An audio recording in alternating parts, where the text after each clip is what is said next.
Well, hello and welcome to Insight with Political Tours and Beyond the Headlines. Israel, the plucky nation surrounded by hostile Arab states, has every right to defend itself. And much of the criticism thrown at it is unfortunately motivated by spite, worse still, anti-Semitism. No other democratic state gets the same level of vitriol as the Jewish state. At least that's the thesis of many supporters of Israel. Today, our guest, Professor Avi Shlaim, an Israeli Jew born in Baghdad, has a very different take on Israel's history, as well as the criticism made of it. And that's what we're going to discuss here today. Hello and welcome, Avi. Hello, good evening, Nicholas. Hello to everybody. Very nice to be in touch with all of you, wherever you are. We've got an audience in the US, Australia, and here in the UK. So it's we've got good morning, good evening, and whatever time of day it is. And here I have to say where we are, it's the weather is all over the place. So I don't know where we stand. It's been snowing today and the daffodils are out too. Anyway, this is of course an opportunity for us to learn about your views, Avi, and to get a different take on Israel's history. But also it's an opportunity for us to learn a bit about you. For those that don't know you, you're an emeritus professor of international relations at Oxford University, famed for your books on Israel as well as Jordan. And before we sort of get into the debates and the history, can you just tell us a bit about your own life? As I mentioned, you were born in Baghdad. How did you come to Israel and then the UK? I've just finished writing a memoir about my early life. It's called Three Worlds, Memoir of an Arab Jew. And it goes up to the age of 18. And it's already about 300 pages long. So I could tell you in great detail, but I won't. So just very briefly, the three worlds of the title are my life in Baghdad between 1945 and 1950, when we moved to Israel. We were a Jewish family in Baghdad. We moved to Israel when I was 5 years old. It was a huge upheaval for the whole family and the whole Jewish community. It was like we were uprooted and ended up in Israel. Then the second world is Israel at school from the age of 5 to the age of 15. I was a very poor student at school, and I failed English outright, and that would have been the end of my education. So my parents sent me to school in London. And the third world is going to a Jewish school in London from the age of 15 to 18.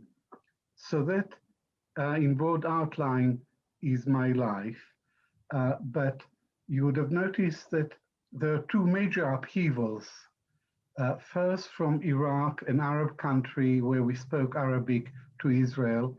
I had to learn a new country and adjust to a completely different society.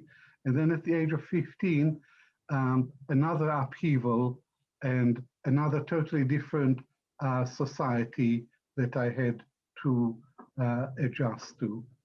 And the theme of my memoir is Memoir of an Arab Jew, because an Arab Jew is a very controversial concept in Israel today, because there is a dichotomy in everything. There is an Arab-Israeli conflict. So in Israel today, you can say you are a Romanian Jew or a French Jew, or even a German Jew, despite the associations between Germany and the Holocaust. But you can't say you're an Arab Jew. That's considered an oxymoron, a contradiction in terms. If you are a Jew, you can't be an Arab, and if you are an Arab, you cannot be a Jew. But there is no better way to describe the identity of my family and my initial identity.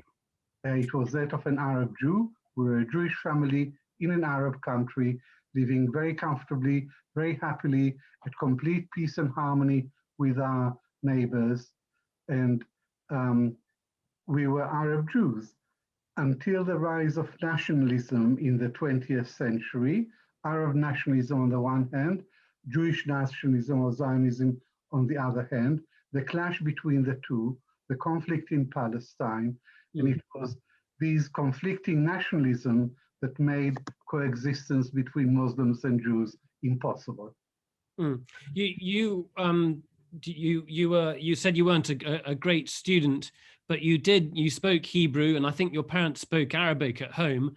And I think you're a patriot, weren't you? You truly believed in your country, and you believed that it was standing up against its enemies. You're surrounded by enemies.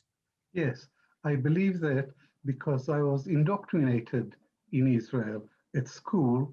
We were taught history of the Jewish people, and we weren't taught anything about the history of the Jews in the Arab world, only about the history of the Jews in Europe.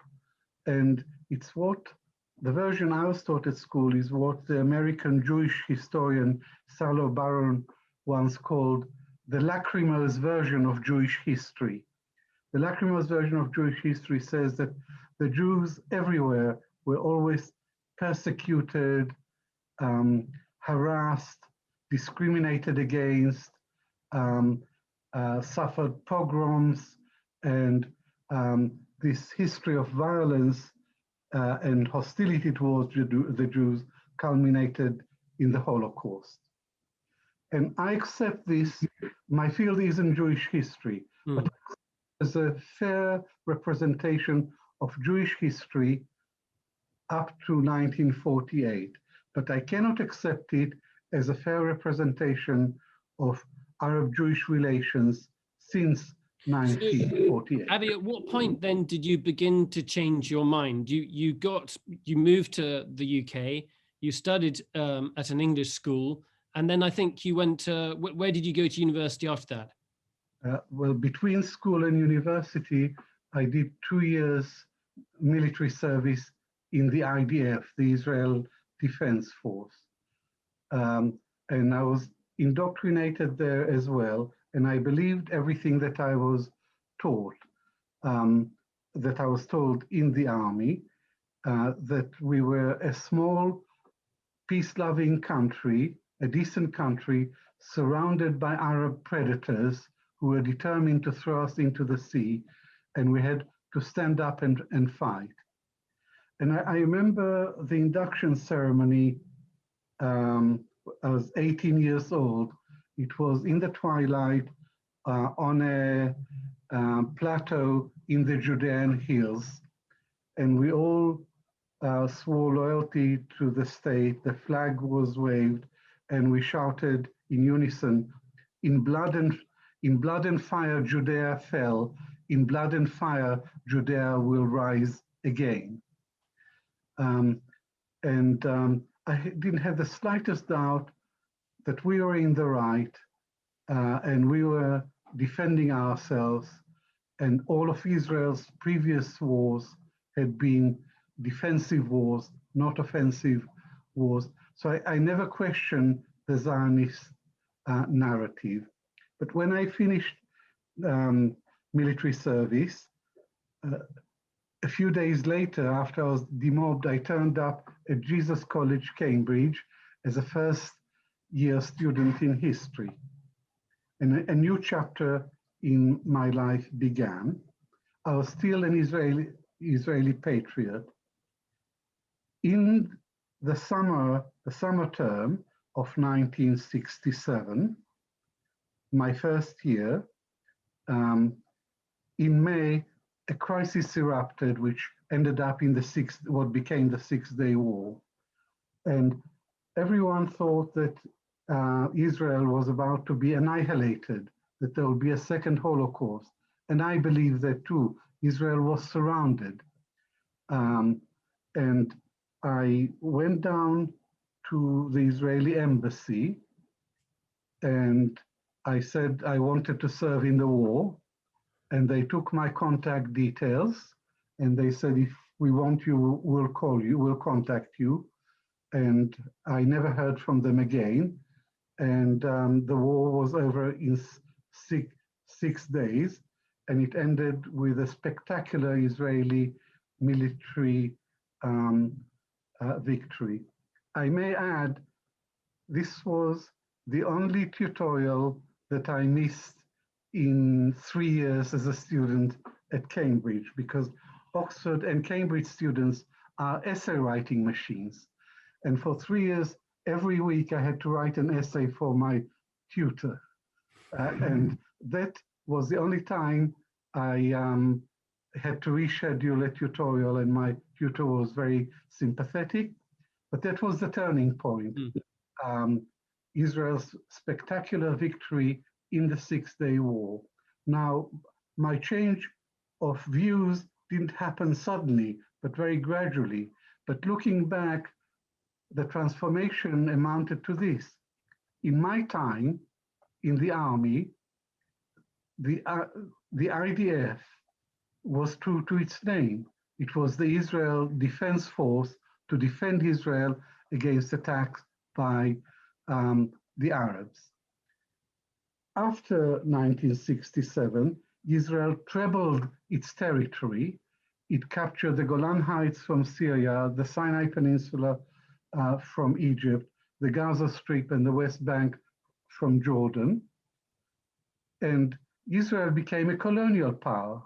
And my little army was transformed from the Israel Defense Force into the brutal colonial power, colonial police force of a brutal colonial power, an occupying power.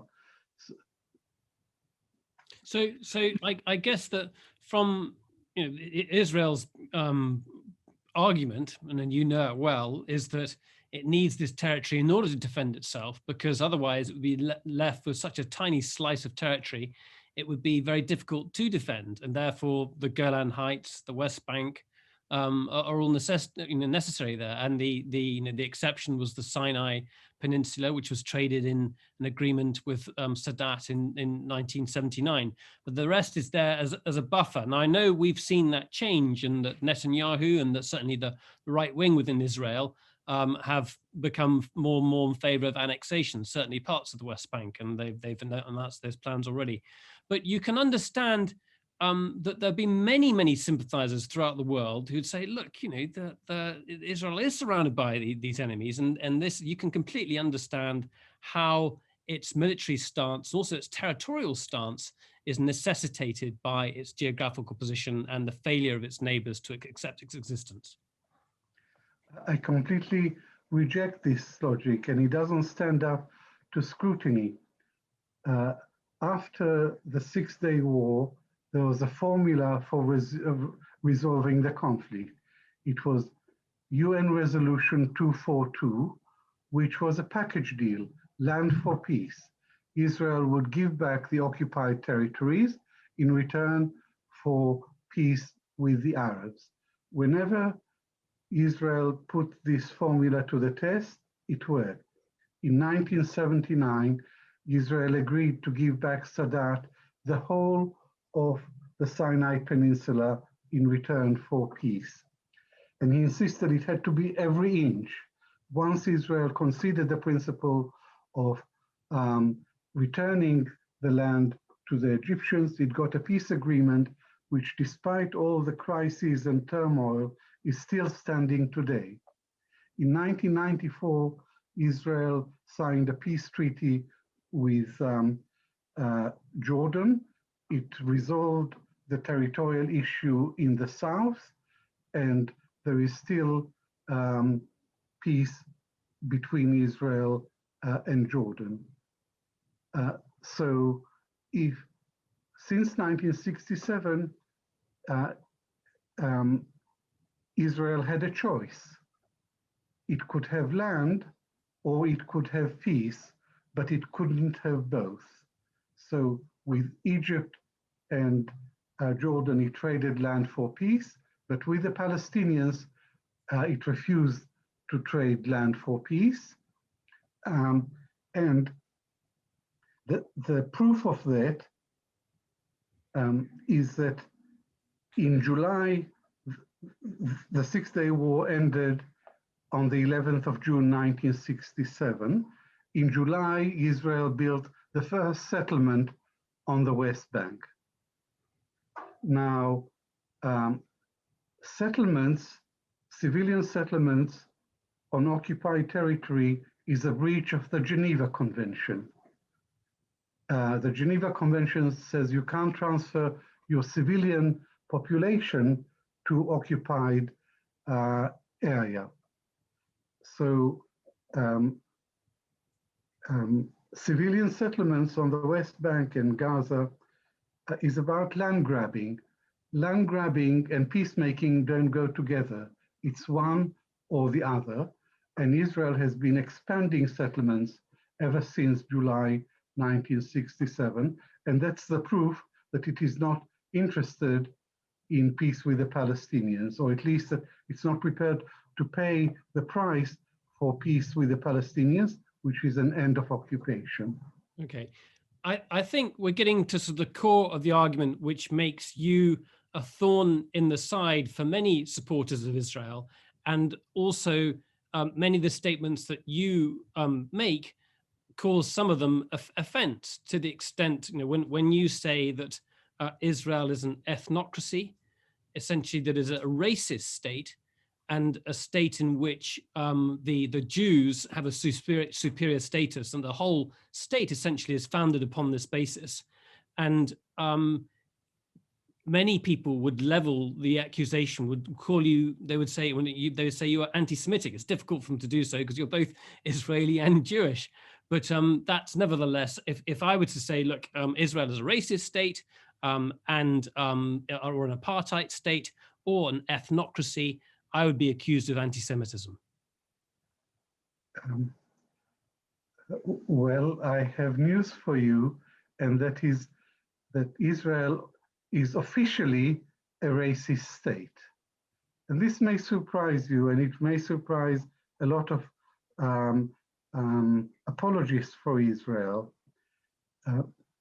But if you look at Israel within its original borders, pre-1967 borders, it's a democracy. It's a procedural democracy, at any rate. There are political parties, there are elections, and there is a government which is accountable to the Knesset. And the Arabs within Israel, there are about 1.8 million Palestinian Israelis. They are a fifth of the population. 4/5 are Jews, a fifth are Palestinian Israelis.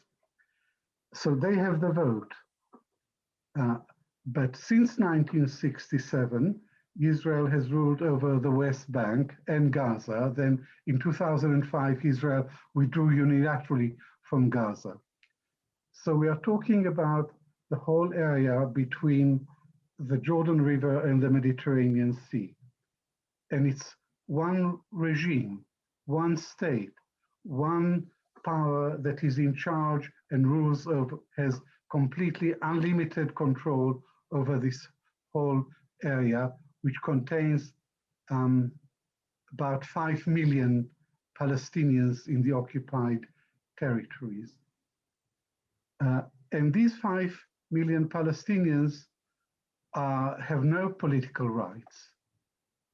And it's an apartheid regime, because on the West Bank, there are a lot of settlements, and there are roads that lead to the settlements and between them.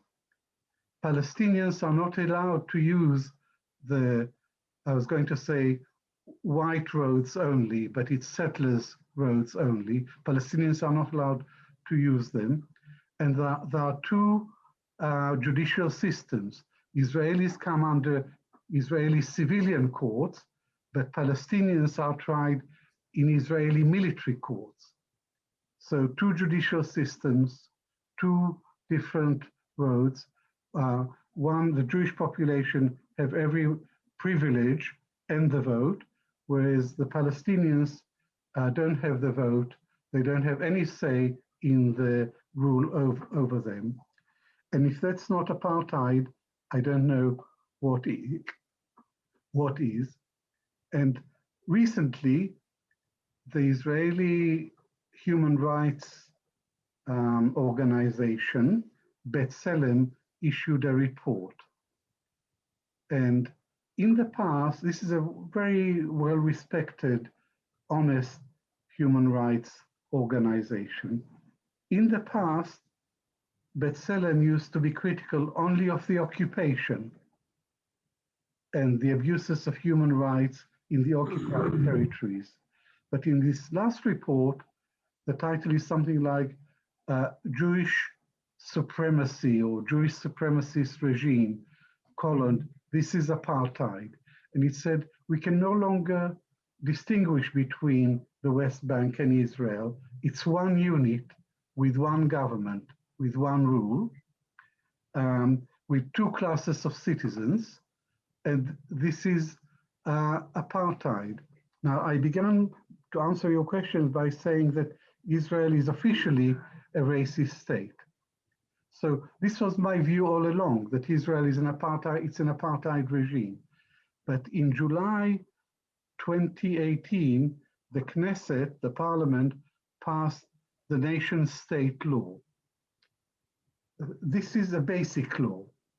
Israel doesn't have a written constitution, but it has two categories of laws, regular laws, ordinary laws, everything, and some basic laws which define the character of the state. And the 2018 nation-state law says that the Jews have a unique right to national self-determination, a unique right, which means an exclusive right. So that creates two classes of citizens within Israel proper, not between Israel and the occupied territories. Within Israel proper, only the Jews have the right to national self-determination. So by its own basic law, Israel is an apartheid state. Okay, we sent out your article in which you explained these points very clearly, and it's worth going back to have a look at that. I do want to encourage people to start putting their questions now in the Q&A box. If you're looking at a laptop, it's on the bottom right-hand side of your screen. I think if you're looking at an iPad, it might be at the top right, but do start putting your questions in the Q&A box. Avi, I mean, I think you've made your argument, very clearly.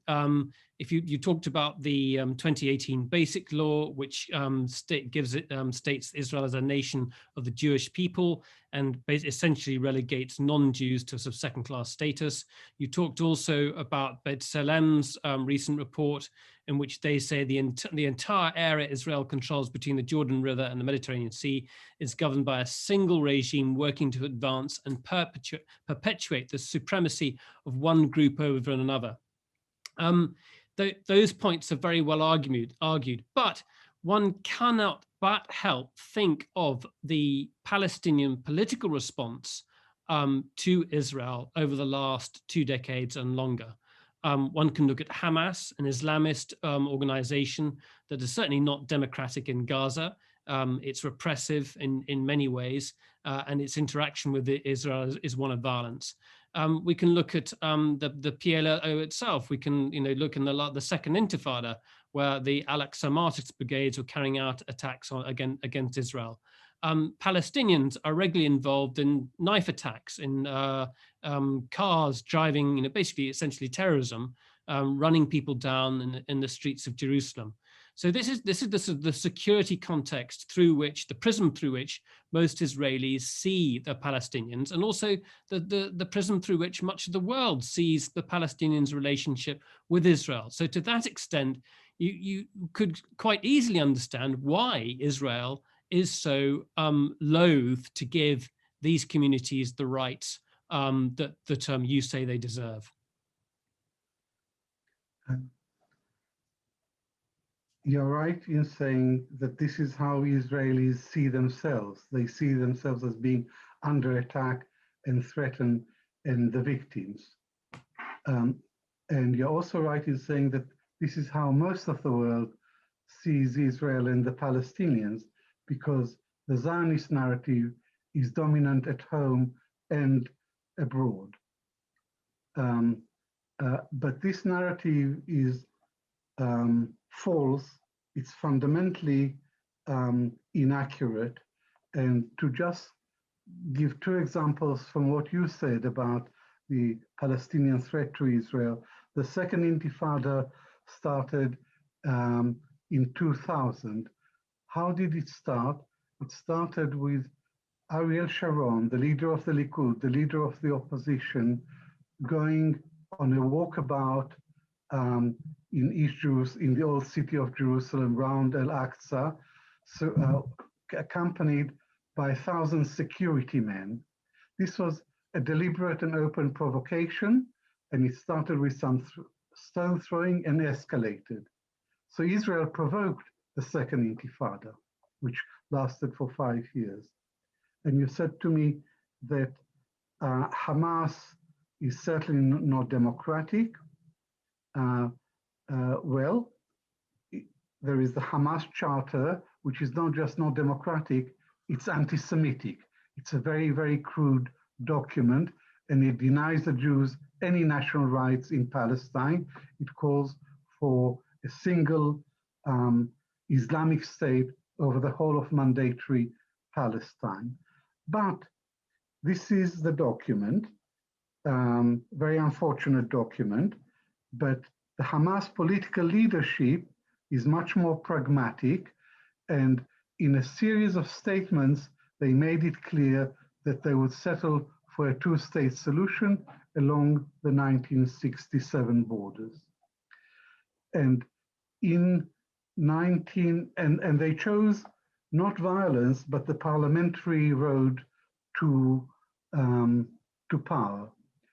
And Hamas formed as a political party, and there was an all-Palestinian elections on the West Bank and Gaza in January 2006.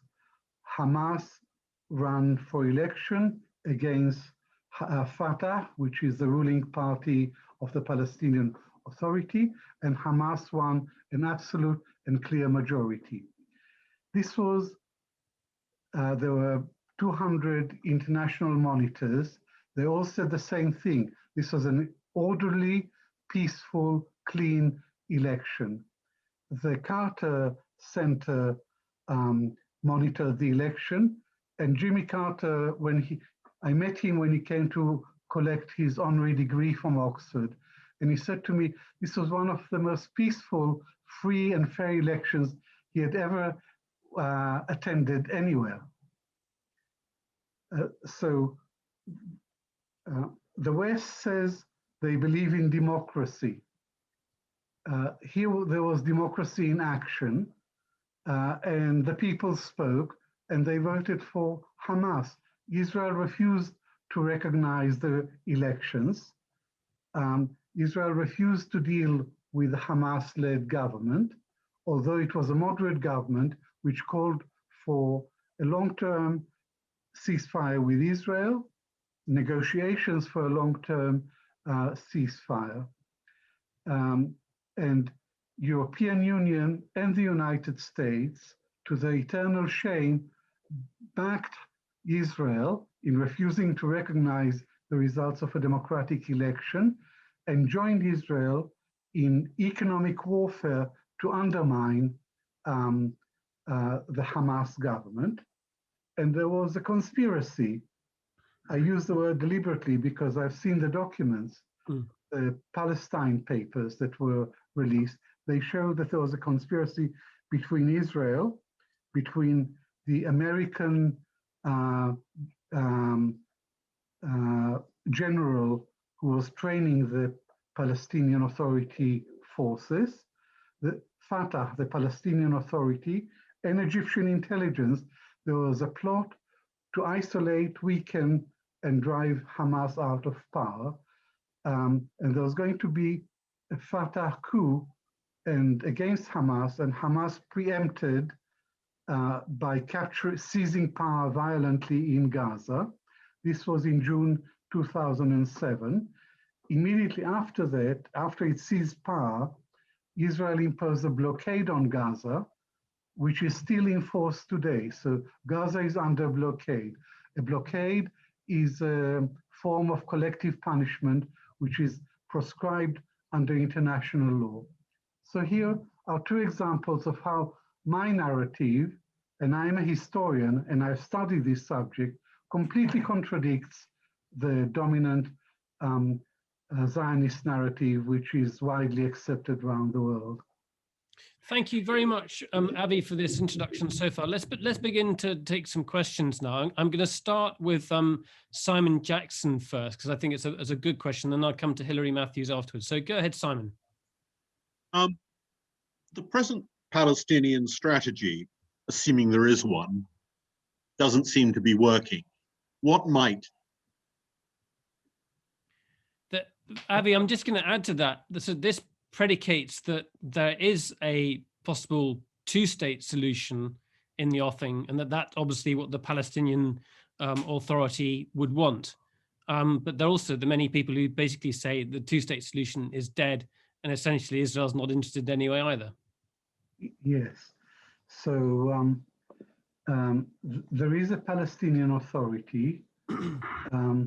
The last elections was about 11 years ago, even more.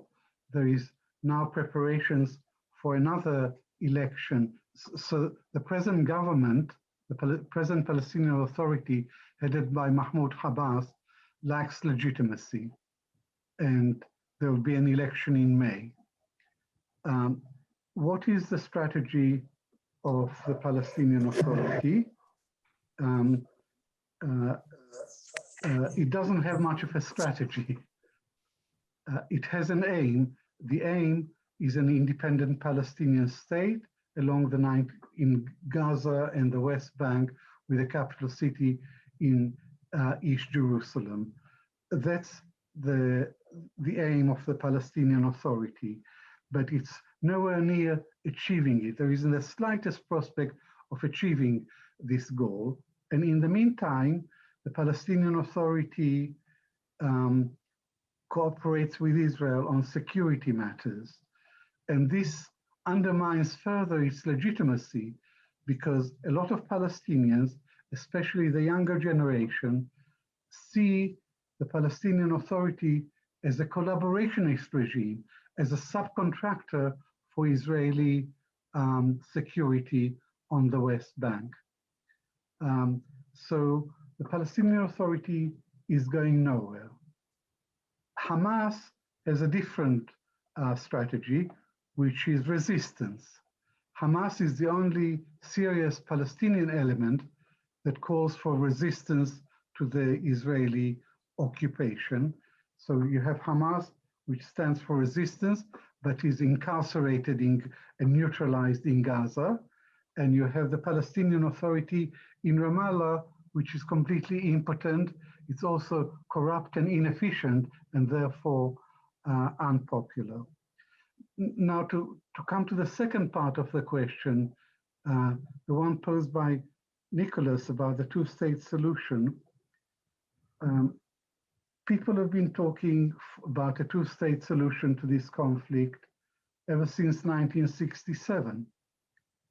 And there is the broadest international consensus for a two-state solution. The problem is that Israel is not interested, wouldn't allow a Palestinian state. Israel is not prepared to withdraw to the 67 borders. And now Israel, the Likud, Netanyahu, openly say that they're opposed, totally opposed to a Palestinian state anywhere, and that the Israeli expansion on the West Bank continues. So I would say there was a two-state solution once upon a time, and Israel has killed it by its policy of territorial expansion and expanding its settlements, the creeping annexation of the West Bank. And Israel also built the so-called security barrier on the West Bank, which is illegal. And that is also about land grabbing. So as a result of Israel's actions, the two-state solution is no longer a viable solution. I have said that the two-state solution is as dead as a dodo.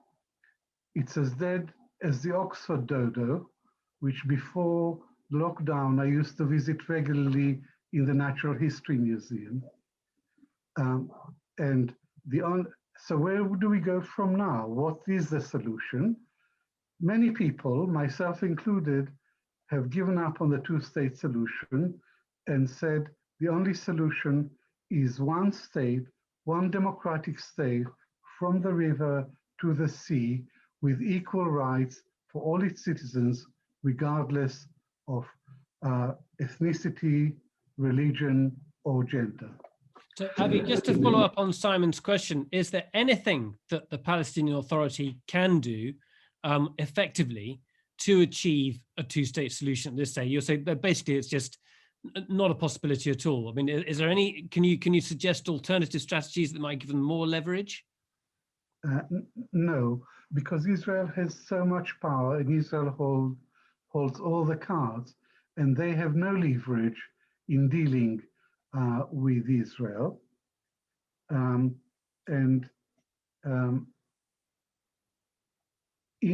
1993, the PLO signed the Oslo Accord with Israel. And I was euphoric because I thought, this is it, this is the real deal. There would be a lot of arguments, a lot of pushing and shoving, but this is the beginning of solution of the 100-year conflict. That Oslo would start, it had its limitations, it was a modest step in the right direction, but I thought it would generate a dynamic of gradual, controlled Israeli withdrawal from the occupied territories, and at the end of the process, there would be an independent Palestinian state. But it was not to be, because Yitzhak Rabin was assassinated by a Jewish fanatic because he was giving land back to the Palestinians. There was an election. Benjamin Netanyahu won the election in 1996 by a margin of less than 1%, but he and the Likud never liked Oslo. Once he got into power, he immediately dismantled the Oslo Accords. And so this could have been the beginning of something that would lead to a two-state solution, but Israel scuppered it. And if you press me to say in one word, why did the Oslo peace process break down? The Israelis would say it's Palestinian violence. And I would say, no, it's that Israel, under the Likud, under Netanyahu, reneged on the Oslo deal and continued to steal more and more Palestinian territory. That's why the peace process broke down. Okay, I'm going to chop and change a bit more of these questions. Really good questions coming in, but I'm going to change the order in which they've come. So let's take Nigel Harley next. So Nigel, go ahead. Nigel. Yes, I mean, my point is that despite only representing about 2.5% of the US population, the Jewish lobby have had enormous influence on American foreign policy as it regards to the Middle East. However, that population of about 7.5 million appears to be aging. So therefore, there could be a change or there should be a loss of influence. And what do you feel the consequences of that might be? Avi, they're actually also becoming more liberal, the actual Jewish population is, but I guess the other factor is the evangelical community in the States. Yes, so the Jews in America are less than 3% of the population. Now, numerically, they're insignificant. But they're a major force in American politics, especially in the Democratic Party, and they're influential in the media.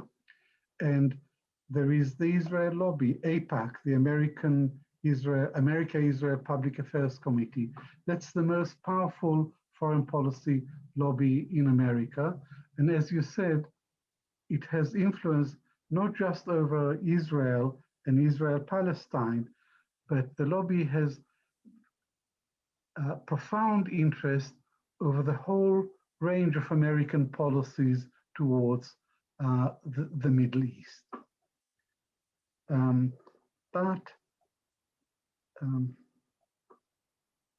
The trend is towards the decline of the influence of the Israel lobby in America, because the younger generation of Americans are not beholden to Israel. They find Israel as an embarrassment. They genuinely believe in democracy. They see Israel as a colonial power. They want Israel to respect Palestinian human rights, to end the occupation, and a two-state solution. And they have an organization, it's called J Street, that's a liberal organization. One expert on the subject estimates that 70% of American Jews identify with the J Street position, and only about 30%, the older generation of Americans, still support AIPAC. But AIPAC still has much more power. But I'm elaborating on this because Jewish position on Israel is changing against Israel and in favor of the Palestinians. And American public opinion is changing. It's much more sympathetic towards the Palestinians. And in the long run, this will influence official policy. But there is another factor in this that Nicholas mentioned. The American Christian Zionists or evangelists. There are millions and millions of them. They are the backbone of the Republican Party. And they have a literal interpretation of the scripture. They think that the Messiah will come. There will be the Battle of Armageddon, and a lot of Jews would die, and the others that remained will be converted to Christianity. For this, because of their religious convictions, they support Israel all the way. And they supported Trump. They voted for Trump, they supported him, and that's why Trump was so pro-Israeli, so unbelievably pro-Israeli. It wasn't in order to court the Jewish vote, it's in order to please his constituency, the evangelicals, and that isn't going to change in the foreseeable future. So I think the Israel lobby in America will continue to exercise very disproportionate influence on American foreign policy. I'm going to take two questions here and combine them back to back. So let's take Pamela Dixon first, and then Paul Davis. So Pamela Dixon first, please. Yes, hi. Thank you so much for your talk so far. I wanted to ask you, to what degree do you think that Israel's policies at this point are supporting or in agreement with the Orthodox community in Israel, as opposed to many of the secular community, many of the secular Israelis who seem to, many of them support compromise with the Palestinians? At this point, has Israel, or is it becoming a theocracy? I'm going to get Paul Davis's question too. So go ahead, Paul. Thank you, and thank you for the talk and for allowing me to ask the question. Proportional representation, as it is in Israel, tends to give small parties excessive amount of control in coalitions. And I wondered how you saw that being able to be changed in their current system of government, and more importantly, other than an outright majority, how can that be managed? Great questions there. Avi, as far as I'm aware, peace is a dirty word for most secular Israelis, religious or not. it's you know, peace went out the window some time ago. But there is a the questions about Israel's sort of political makeup, proportional representation, and the power of small parties is the key thing here, isn't it? Yeah. Yes, two very good questions. And for the last 20 years, the Israeli public has been moving steadily to the right. Ever since the second Intifada, the Israeli public has been moving steadily to the right. But there are deep cleavages inside Israel. You mentioned one, the religious Jews and the secular Jews. The religious Jews are growing in number. They tend to have, secular Jews have on average 2 children, whereas the Orthodox Jews have much larger families, sometimes with about 10 children. So the number of religious Jews has been growing, and not one, but 3 religious parties, and they have a lot of influence, and they're all hawkish on foreign policy, anti-Palestinian, anti-peace. So they make natural coalition partners to the Likud because they agree on the program of preserving the status quo and expanding settlements and giving privileges to the Jews. Now, to turn to Paul's question, Israel has a system of proportional representation, the most perfect system of proportional representation anywhere in the world. So there are no constituencies. The whole of the country is one constituency, and you don't have your own MP as in Britain. You vote for a party list. Every party has a list of candidates, and if it wins 20 seats in the Knesset, the first 20 people on its list will become members of the Knesset. And this encourages the proliferation of small parties. And in the last election, the 4th one in 2 years, in the last election, there were 29 parties running for election. They have to reach a 2% threshold, don't they, Avi? 3.25. 3.25. And it's interesting that quite a few Arab Israelis or Palestinians don't vote, do they? I mean, they represent 20% of the population, but they've only got about sort of 12% in parliament. Is that right? Yes, exactly right. But something has happened to the Arab vote. In the previous election, there was the joint list, which was an amalgam of 3 Arab parties into one joint list, and they won 15 seats in the Knesset. But Netanyahu, who is a very, very clever tactician, played divide and rule and managed to split them. By making promises to the Islamic faction within this party. So the leader, Mansour Abbas, the leader of the Islamic faction, ran as an independent party, and it looked as if he may not have passed the threshold, but he did, and they have 4 or 5 seats, and the other part of the previous joint lists have 9 seats.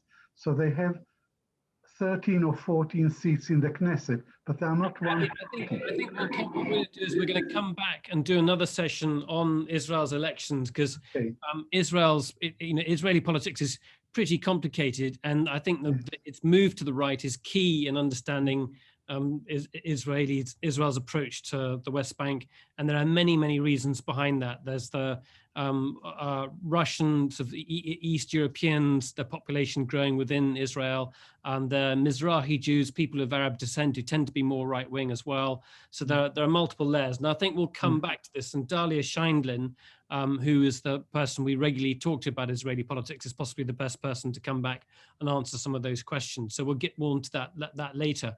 But I think there are a couple of other things I want to sort of come back to, Avi. And one is this definition we talked about briefly in the previous discussion, the definition of anti-Semitism, which you have criticized heavily for shutting down criticism of Israel. And I want you to talk briefly about that. And then also, I just want to come back to this question: is US policy on Israel changing? We've got a new administration. The Biden administration certainly does not like Benjamin Netanyahu. There was the phone call. Normally, there's a phone call pretty quickly soon after inauguration between Tel Aviv and Washington, or Jerusalem and Washington now, and that didn't take place. So I'm interested to get your take on US relations, possibly deal with that first, and then we'll come on to the definition of anti-Semitism that we've spoken about in our previous session as well. Okay, so we have a new administration after Trump, whose policy towards Israel-Palestine just checked the wish list of the Israeli right. He gave the Israeli right everything they ever asked for, everything they ever dreamt of.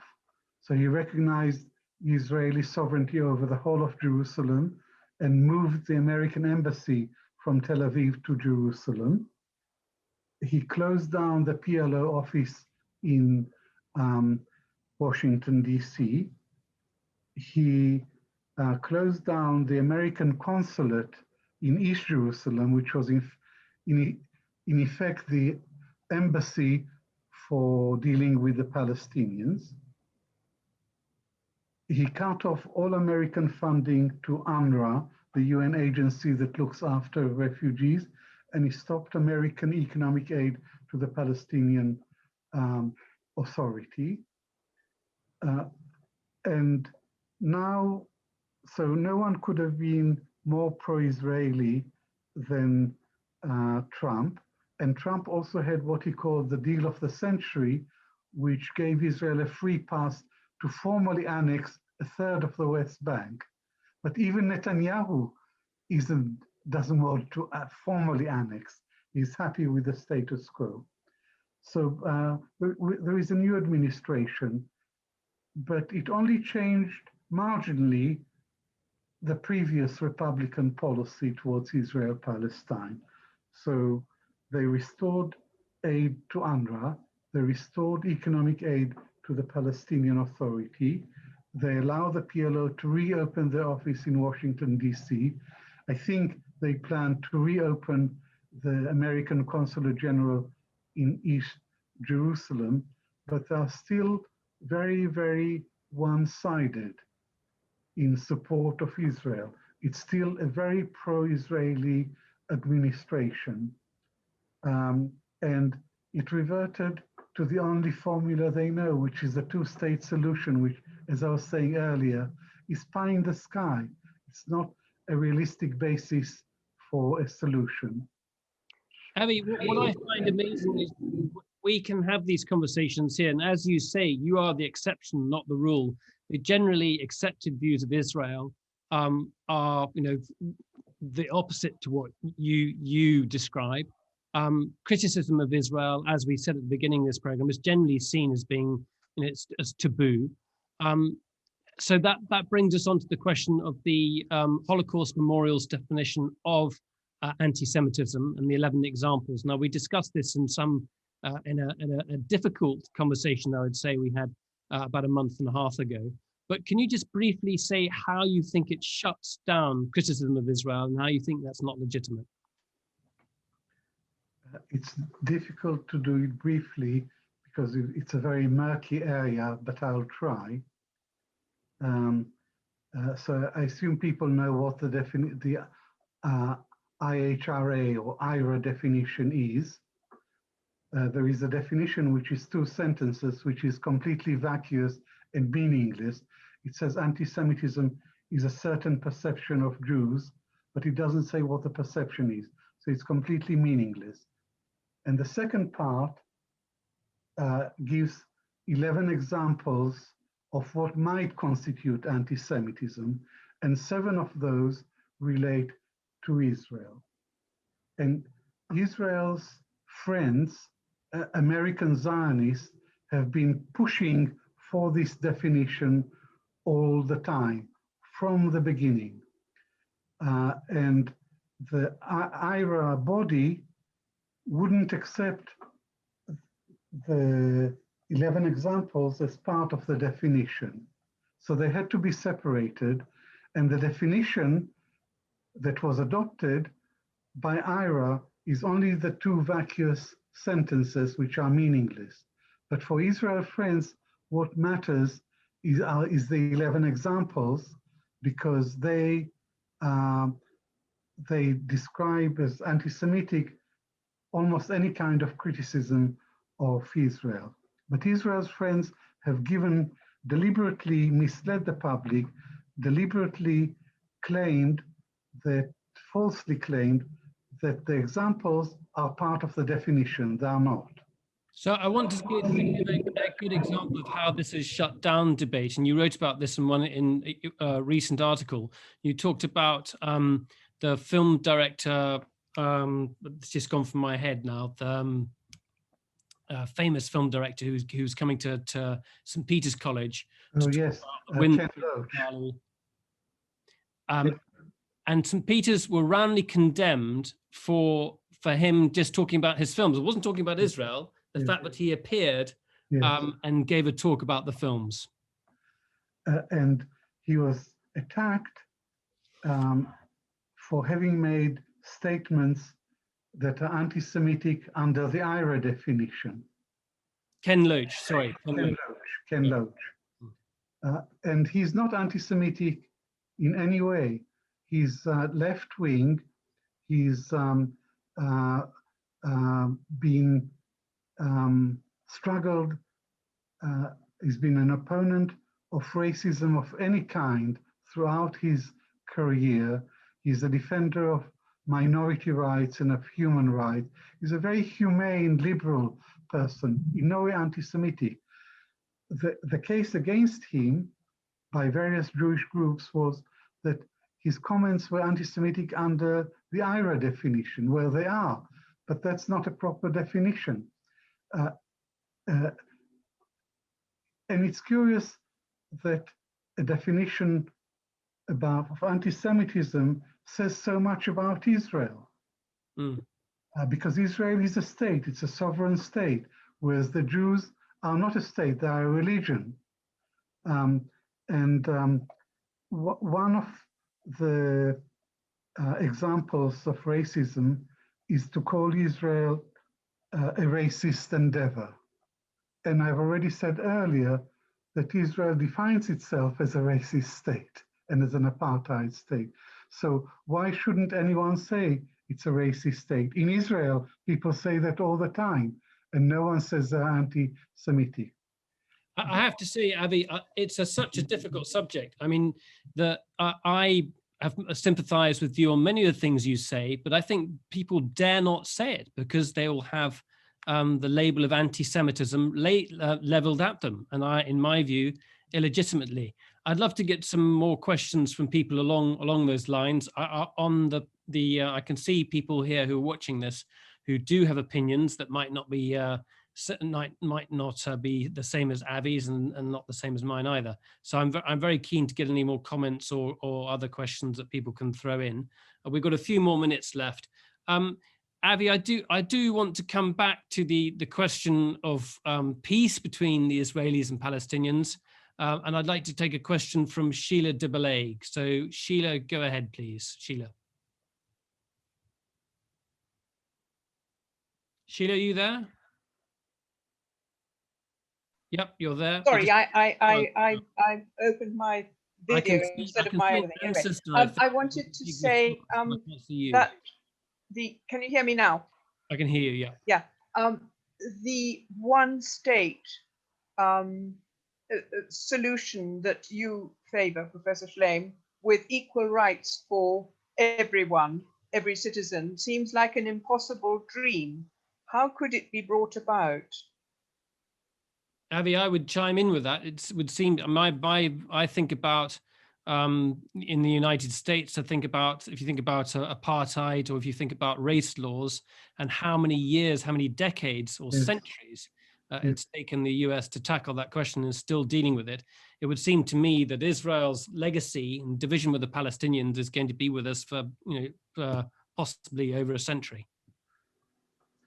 So the one-state solution isn't a realistic prospect in the foreseeable future, but it's the right solution, the moral solution. It's a noble vision. What could be nobler than two communities that have suffered a great deal coming together and having equal rights? No one could object ideologically to this vision. But as you're saying, there are all sorts of practical obstacles, mostly that Israel wouldn't allow it to come about. So how could we achieve that? The answer is that it's not possible to achieve it in the short run or even the medium term. And salvation isn't going to come from Western governments, because the European governments and America are beholden to Israel, and they will continue to support Israel. Look at Britain, for example, which is responsible for the loss of Palestine, and yet it's entirely pro-Israeli and doesn't care at all about Palestinian rights. So the only hope of change lies in civil society, in organizations like the Palestinian Solidarity Campaign, in the BDS, Boycott, Divestment, Sanctions, which is a non-violent grassroots movement which is gaining more and more support throughout the world. So public opinion is changing towards equal rights for the Palestinians. And I'll give you one more example of how the context is changing and public opinion might be changing as a result. And that's the International Criminal Court's decision to launch a full-scale investigation of war crimes in the occupied territories. So this was a decision by the International Criminal Court to investigate Israeli and Hamas war crimes. And Netanyahu immediately dismissed this as pure anti-Semitism. It's nothing to do with anti-Semitism. It's a judgment by a court to launch an investigation. So the International Criminal Court cannot force Israel to withdraw. It doesn't have powers of enforcement, but it has symbolic power or rhetorical power. It influences public opinion. And it may well rule, issue a report which condemns Israel of war crimes, and this will generate more sympathy for the Palestinians. So we shouldn't underestimate the symbolic importance of judgments like that of the ICC. How was apartheid in South Africa defeated? It wasn't defeated on the battlefield. White South Africa was much stronger than the opposition. The Palestinians have no chance in hell of defeating Israel on the battlefield, but they can win the battle for the hearts and minds of people. And I think that in the 21st century, apartheid is not sustainable in the long run. So although at the moment I don't see any possibility of a straightforward move towards a one-state solution, I remain optimistic in the long term that apartheid cannot last. My thanks to Professor Avi Shlaim for his contributions. It's been a really, really good discussion so far.